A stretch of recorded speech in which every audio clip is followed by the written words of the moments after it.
무슨 말도 안 되는 소리야? 도로에 쌓인 눈이 어떻게 저절로 녹아? 어떻게 도로에 쌓인 눈이 저절로 녹는다는 건지 지금부터 알아보도록 하겠습니다. 구독과 좋아요 부탁드리고 재미있게 시청 바랍니다. 저희 감동오락관은 채널 수익금의 일부를 불우이웃 성금으로 기부하고 있습니다. 자동차로 제일 유명한 나라는 아무래도 독일이겠죠? 오늘은 독일에서 자동차 연구원으로 근무하고 있는 알리나 씨가 한국으로 출장을 와서 겪게 되는 사연을 들려드리겠습니다. 안녕하세요. 저는 독일에서 자동차 연구원으로 근무하고 있는 알리나입니다. 저는 자동차를 생산하는 세계 여러 나라를 돌아다니며 그 나라가 가지고 있는 새로운 자동차 기술이라든지 저희가 가지고 있는 자동차 기술들을 서로 협력 보완하는 업무를 맡고 있는 연구원입니다. 지금은 근무 연차가 좀 오래되기도 했고 몇 해 전부터 앓고 있는 아랫배가 차가워서 설사를 자주 하는 병이 있어 출장 업무를 자주 못 가고 있습니다. 그런데 회사에서 이번에 한국으로 출장을 다녀오라는 것입니다. 저는 속으로 자동차 기술 자체는 독일이 세계 제일인데 뭐 아시아의 작은 나라까지 가서 내가 뭘 배워오겠냐? 내가 가진 기술 정보만 주고 올 텐데 라며 투덜투덜 댔습니다. 아시아에서는 그래도 일본이 자동차 기술이 제일 좋아서 일본으로 출장은 여러 차례 다녀왔습니다. 그래서 이번에도 일본인 줄 알았더니 한국으로 가라니 영 기분이 내키지 않았습니다. 몇 해 전까지 일본과 중국은 여러 차례 출장을 다녀왔습니다.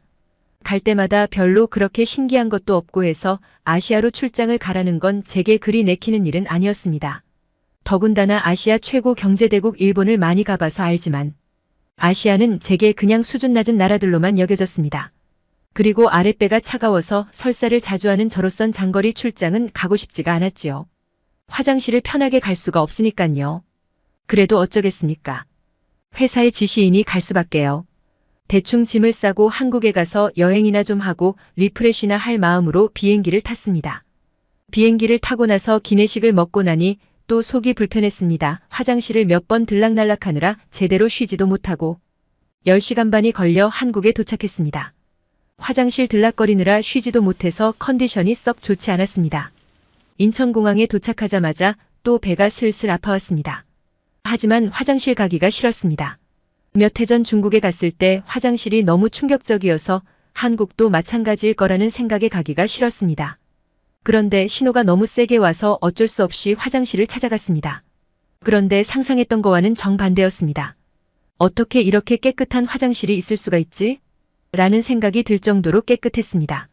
너무 깔끔한 화장실에서 시원하게 볼일을 보고 나오니 기분이 상쾌해졌습니다. 공항 라운지 쪽을 내려다보니 웬 로봇 하나가 이리저리 돌아다니는 것이었습니다. 기계에 관심이 많은 저는 얼른 내려가서 로봇을 살펴봤습니다. 알고 보니 길 안내를 해주는 로봇이었습니다. 한국이 이렇게 발전된 국가였나? 라는 생각이 들었고 로봇에게 제가 가고 싶은 곳으로 안내해달라 했더니 잘 찾아주더군요. 너무 신기했습니다. 마침 저를 마중 나와 있는 한국의 자동차 회사 직원을 만났습니다.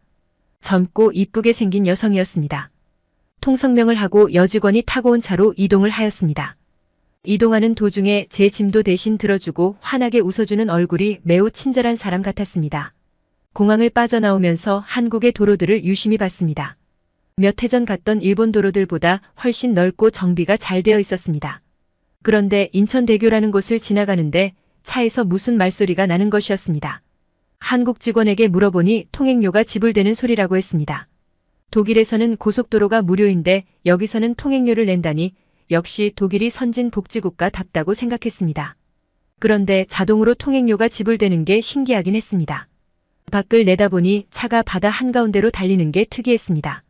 풍경도 좋을 뿐 아니라 도대체 바다 한가운데에 어떻게 이런 도로를 만들었는지 궁금했습니다. 어쩌면 제가 생각한 한국은 잘못된 생각일 수도 있겠다라는 생각을 하며 목적지로 이동하였습니다. 아산이라는 동네에서 하룻밤을 지낸 후 다음날 공장 견학을 하고 업무를 마친 후 울산에 있는 공장으로 향했습니다. 울산으로 가는 내내 고속도로를 탔는데 정말 도로 연결이 잘 되어 있었습니다. 문득 몇 해 전 중국을 거쳐 일본에 갔을 때가 생각났습니다. 중국은 G2라고 불리는 나라입니다. 그런데 제가 본 중국의 고속도로는 마치 후진국이나 다름없어 보였습니다.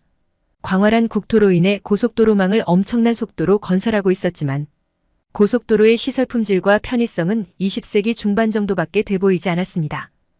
중국에서 다른 공장으로 이동하는 도중에 고속도로의 필수적 요소인 휴게소가 가도 나오지를 않는 것이었습니다. 저는 소변을 참다 중간에 차를 세워 길가에 그냥 실내할 수밖에 없었습니다. 군데군데 차들이 서 있는 게 다 똑같은 이유였던 것 같습니다. 그러다가 휴게소가 하나 나왔는데 거의 다 쓰러져가는 폐가 수준의 휴게소였습니다. 저는 들어갈 엄두조차 나지 않았었습니다. 이런 기억을 뒤로하고 중국 일정을 마치고 일본으로 갔었습니다. 일본은 그래도 중국보다야 명백한 선진국이니 모든 것에 기대감을 가지고 갔었습니다. 하지만 일본 또한 저에게 실망감을 주었지요. 충분한 양의 고속도로만 설치했을 뿐 인프라 투자가 거의 되지 않았는지 대부분 노후화되어 있었습니다. 도로를 양호한 상태로 유지하기 위해서는 적절한 관리와 반복적인 대규모 보수나 재건축이 이루어져야 하는데 일본은 이 점들을 간과하여 2030년쯤에는 전체 교량의 절반 이상이 50년 전에 만든 것이 된다고 했습니다. 제가 알기로는 일본은 철저한 안전점검이 세계 제일인 나라인지 알았는데 그런 이미지는 제게 온데간데 없었습니다. 더군다나 일본은 고속도로 통행료가 엄청나게 비쌌습니다. 한국 직원에게 물어보니 한국은 그래도 몇 천 원 정도의 통행료로 다닌다고 했습니다. 이런 경험들을 한 후 한국에 와보니 한국 고속도로는 정말 편안한 느낌이었습니다. 통행료는 내지만 차를 멈추지 않고 자동으로 결제가 되고 도로는 정비가 잘 되어 있어 부드럽게 차가 다닐 수 있어 그런 생각이 들었습니다.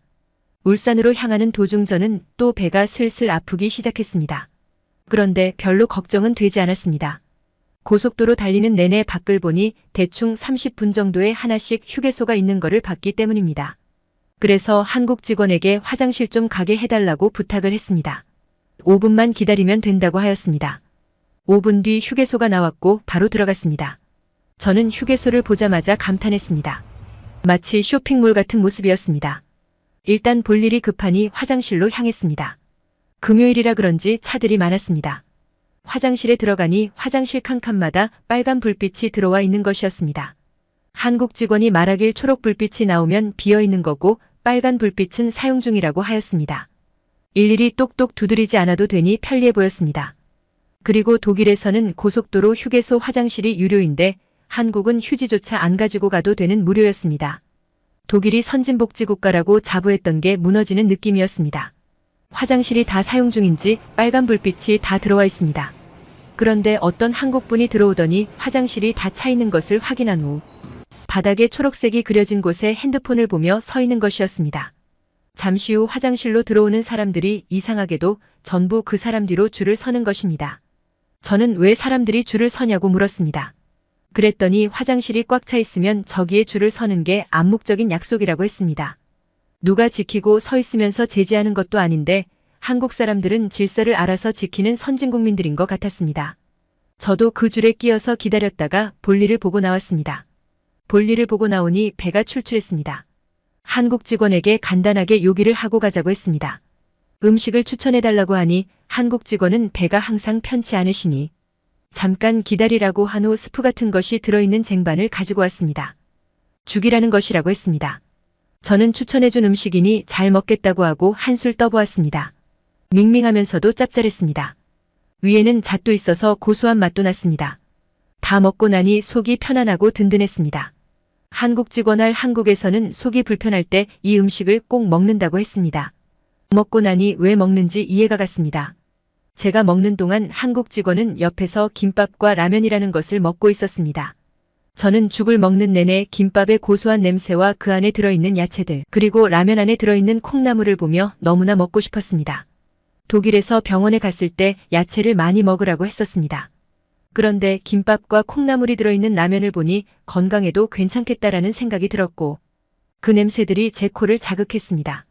속이 좀 편안해지면 한국을 떠나기 전에 꼭 먹어봐야겠다고 생각했습니다. 저는 한국에 있는 이틀의 시간 만에 한국을 무시했던 마음은 온데간데 없고 모든 시설물과 한국 사람들의 국민의식을 보며 찬양하는 마음을 갖게 되었습니다. 정말 대단한 나라라고 생각이 들었습니다. 휴게소를 빠져나와 다시 울산으로 향했고 울산 공장에서 여러 직원들을 만났습니다. 저는 이미 한국의 기술력에 감탄하고 있었고 한국 사람들에 대해 존경하는 마음을 갖게 되어 울산 직원분들을 만났을 때 조금 더 적극적으로 궁금한 것을 질문했습니다. 처음에 그냥 놀다 가야지 했던 마음은 이미 사라지고 한 가지라도 더 배워가야겠다는 생각으로 바뀌었습니다. 한국 자동차 연구원들은 하나같이 제게 매우 친절했습니다. 제가 알고 있는 것은 최대한 많이 알려드리고 제가 알고 싶은 것은 어떻게든 알아내려 노력했습니다. 얘기를 나누다 보니 독일이 무조건 독보적으로 세계 최고의 자동차 기술을 가지고 있는지 알았는데 한국 자동차 기술도 많이 좋아진 것 같았습니다. 한국 차량들의 실내를 연구해 보니 정말 편의성 하나만큼은 독일 차들이 못 따라올 정도라고 생각들었습니다. 한국의 기술들을 보면 어떻게 하면 사람이 편리하게 사용할 수 있을까에 대해 최대한의 관점을 두고 기술 발현을 하는 것 같았습니다. 한국 연구원들과 대화가 끝난 후 저녁 식사를 하게 되었습니다. 고기 좋아하냐고 해서 좋다고 하니 한우라는 것을 파는 식당으로 저를 데리고 갔습니다. 저는 정말이지 여지껏 먹어본 소고기 중에 최고라고 생각했습니다. 어떻게 고기가 이렇게 부드럽고 살살 녹는지 탄성이 나올 정도였습니다. 너무 맛있어서 무리하게 먹었습니다. 한국 연구원들과 어느 정도 친해져서 사담도 나누었습니다. 그때 제가 한 연구원한테 저는 아랫배가 차서 화장실을 자주 다니는 병이 있다고 했습니다. 그랬더니 그 연구원은 자기 언니가 의사라고 하면서 내일 시간 내서 같이 병원에 가자고 하였습니다. 저는 독일에서도 못 고친 걸 어떻게 고치겠냐 생각했지만 그 연구원의 너무나 적극적인 친절함에 알겠다고 가자고 했습니다. 그 다음날 저는 일정을 어느 정도 마무리 후 그 연구원을 따라 병원으로 갔습니다. 그런데 병원이 좀 이상했습니다. 병원 들어가는 입구부터 어떤 냄새도 나는 것 같고 하여튼 병원이 맞나 싶었습니다. 알고 보니 그 병원은 한의원이라는 곳이었습니다. 연구원을 따라 들어가서 한의사분을 만났고 제가 어떻게 아픈지 설명도 하였습니다. 그리고는 커튼이 쳐져 있는 곳으로 저를 데려가더니 상의를 올리라는 것이었습니다. 그리고는 아랫배에 연기가 나는 뜨거운 거를 올려놓는 것입니다. 뜸이라는 것이었습니다.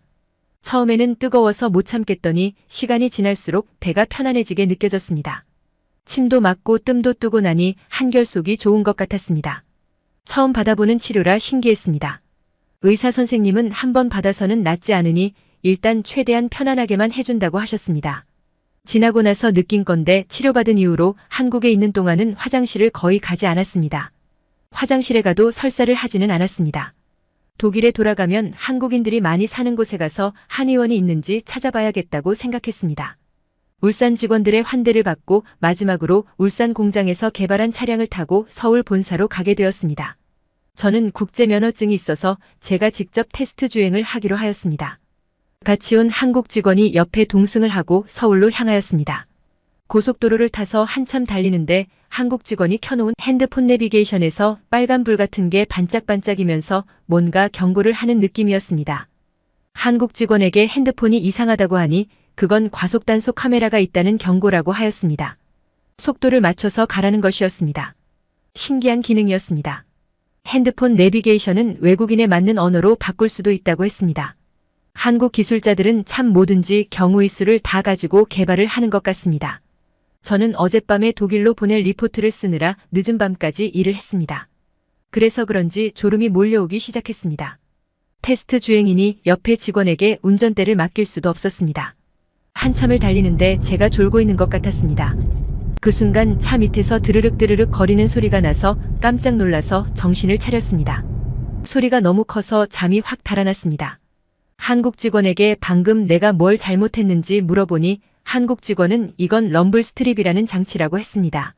하는 사람들을 위해서 맨 오른쪽 차선을 이탈하면 파놓은 홈에 바퀴가 닿으면서 나는 합니다. 어떻게 이런 생각까지 해서 도로에 홈을 파놓았는지 아이디어가 너무 좋았습니다. 이건 독일에 가서 한번 연구해 봐야겠다고 생각했습니다. 졸음이 확 달아나는 것을 보니 효과가 확실한 것 같습니다. 그 뒤로 정신이 들어 서울까지는 무사히 도착하였습니다. 겨울이라 히터도 켜고 늦은 밤 시간이고 눈도 많이 오고 해서 졸렸던 것 같습니다. 오랜만에 흰눈을 보니 기분은 좋았습니다. 밤늦은 시간에 서울에 도착하게 되었습니다. 눈이 생각보다 많이 내려 조심스럽게 운전을 하였습니다. 서울은 차가 많이 막힌다고 했는데 12시가 넘은 시간이라 차가 많지는 않았습니다. 차도 없고 사람도 없는 한긋진 동네를 지나가는데 조그마한 교차로에서 차 한 대가 신호에 맞춰 서 있는 것입니다. 제 생각에는 차도 없고 사람도 없는데 충분히 지나가도 되지 않나 생각했습니다. 그런데 한국 차들은 복잡하지도 않은 도로에서 하나같이 다들 신호를 잘 지키는 게 신기했습니다. 한국은 기술이 선진국이 아니라 국민이 선진국인 나라 같습니다. 눈이 많이 와 조심스레 가고 있는데 언덕이 나왔습니다. 그런데 말도 안 되게도 그 언덕에는 눈이 하나도 없는 것이었습니다. 그래서 눈이 그쳐서 그런가 하고 주위를 둘러보니 인도 위에는 눈이 소복히 쌓여 있었습니다. 어떻게 된 일인지 너무 궁금했습니다. 그래서 한국 직원에게 물어보니 서울에서는 언덕이나 미끄러울 만한 곳은 도로에 열선이 깔려 있다는 것이었습니다. 이게 말이 되나 싶었습니다. 어떻게 아스팔트 도로에 열선을 깔 수가 있지? 정말 말도 안 되는 기술이었습니다. 제가 보기에는 기술 혁명이었습니다. 저는 이거는 정말 독일에 빨리 가서 연구해야겠다고 생각했습니다. 독일에서는 눈이 오면 꼼짝도 못하고 제설 작업이 끝나야지만 움직일 수 있었습니다. 그러니 저는 말이 안 된다고 생각했습니다. 그 한국 직원은 뭐 이런 걸로 놀라냐는 식이었습니다. 독일에는 이런 열선이 없냐고 물어보는 것입니다. 저는 독일은 한국에 비하면 그저 후진국이구나 라고 생각만 들 뿐이었습니다. 나중에 알아보니 한국의 모 회사에서 25톤 이상의 무게와 250도씨의 열을 견딜 수 있는 열선을 만들어 납품했다고 합니다. 다시 한국에 가면 그 회사를 꼭 찾아가 봐야겠습니다. 한국에서의 모든 일정이 마무리되었습니다. 약 20일 정도의 시간 동안 저를 옆에서 도와준 한국인 직원은 진심을 다해 저를 보살펴 주었습니다.